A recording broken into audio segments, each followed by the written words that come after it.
Assalamualaikum dan salam sejahtera. Dalam video ini, kumpulan Milo Ais Limau akan menunjukkan dan menganalisis suatu model keseimbangan pasaran ikan. Sebelum itu, mari kita ketahui apakah itu keseimbangan pasaran. Keseimbangan pasaran berlaku apabila kuantiti permintaan sama dengan kuantiti penawaran, DD sama dengan SS. Pada tingkat keseimbangan harga dan kuantiti keseimbangan dapat ditentukan apabila dua kelot tersebut bersilang di suatu titik.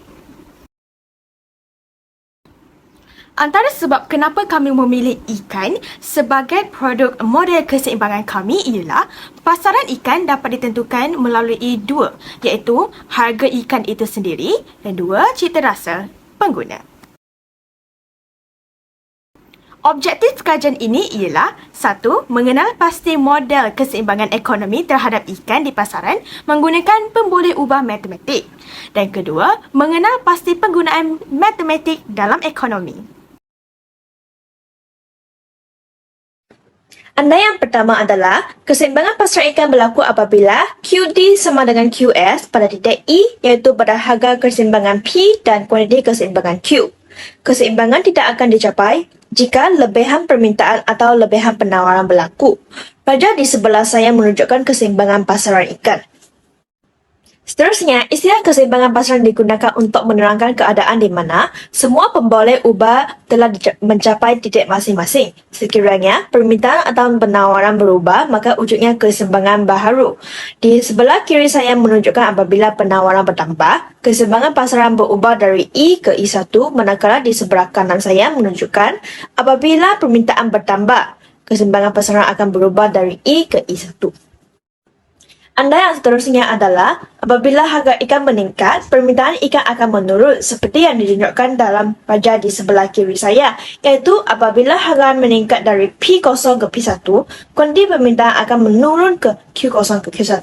Manakala apabila harga ikan menurun, permintaan ikan akan bertambah seperti yang ditunjukkan dalam raja di sebelah kiri saya, iaitu kuantiti permintaan berubah dari Q0 ke Q2. Seterusnya, apabila cita rasa pengguna mengalami kepada ikan, permintaan ikan akan bertambah seperti yang ditunjukkan dalam rajai di sebelah saya, kelok permintaan beralih ke kanan. Yang ini adalah senarai simbol yang akan digunakan dalam model keseimbangan kita. Yang pertama iaitu persamaan permintaan, iaitu QD equals to A minus BP plus CT. Dan yang kedua iaitu persamaan penawaran, QS equals to A plus BP plus CT, di mana P merujuk kepada harga, T merujuk kepada cita rasa, dan A, B dengan C merujuk kepada nombor angka. Ini adalah pemboleh ubah yang digunakan dalam ekonomi. Jadual pertama adalah jadual permintaan yang menunjukkan harga dan kuantiti diminta oleh pengguna terhadap ikan di pasaran. Pada harga RM10, kuantiti diminta bagi ikan ialah 80 kg dapat dilihat pada titik I. Apabila harga ikan meningkat kepada RM20, kuantiti diminta berkurang kepada 60 kg dan dapat dilihat pada titik J. Apabila harga ikan terus meningkat kepada RM40, maka permintaan terhadap ikan hanya mencatatkan sebanyak 20 kg sahaja. Apabila titik-titik ini disambungkan akan mewujudkan keluk permintaan iaitu DD. Melalui jadual permintaan, kita dapat membina satu fungsi permintaan terhadap ikan. Rumus fungsi permintaan ialah QD sama dengan A tolak BP, iaitu QD sama dengan 100 tolak 2P.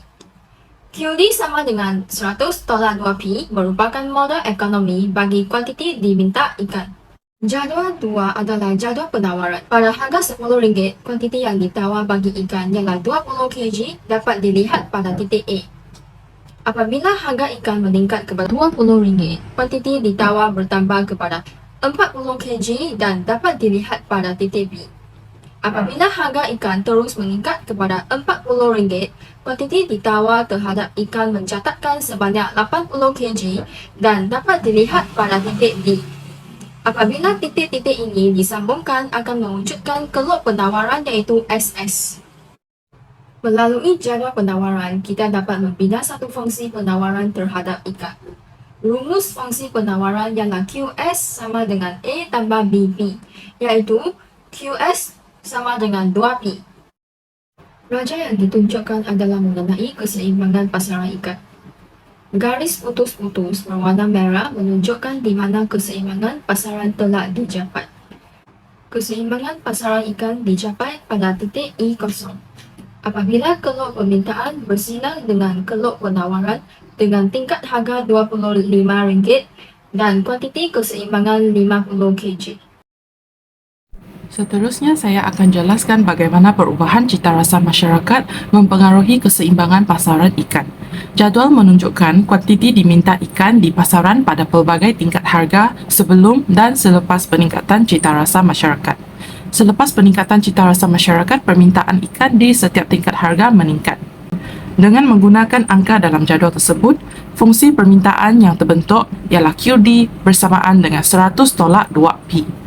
Setelah berlaku peningkatan cita rasa masyarakat, fungsi permintaan ikan menjadi QD bersamaan dengan 120 tolak 2P. Bagi sebelah penawaran, ia tidak dipengaruhi oleh perubahan cita rasa masyarakat, maka penawaran tidak berubah. Jadual menunjukkan kuantiti ditawar ikan di pasaran pada pelbagai tingkat harga. Dengan menggunakan angka dalam jadual tersebut, fungsi penawaran ikan yang terbentuk ialah QS bersamaan dengan 2P. Rajah yang dipaparkan menunjukkan keseimbangan pasaran ikan yang dicapai pada titik I0, kuantiti 50 kg ikan dengan harga RM25 sekilo. Apabila berlaku peningkatan cita rasa masyarakat terhadap ikan, permintaan ikan meningkat dan kelok permintaan beralih ke kanan secara selari dari D0 ke D1.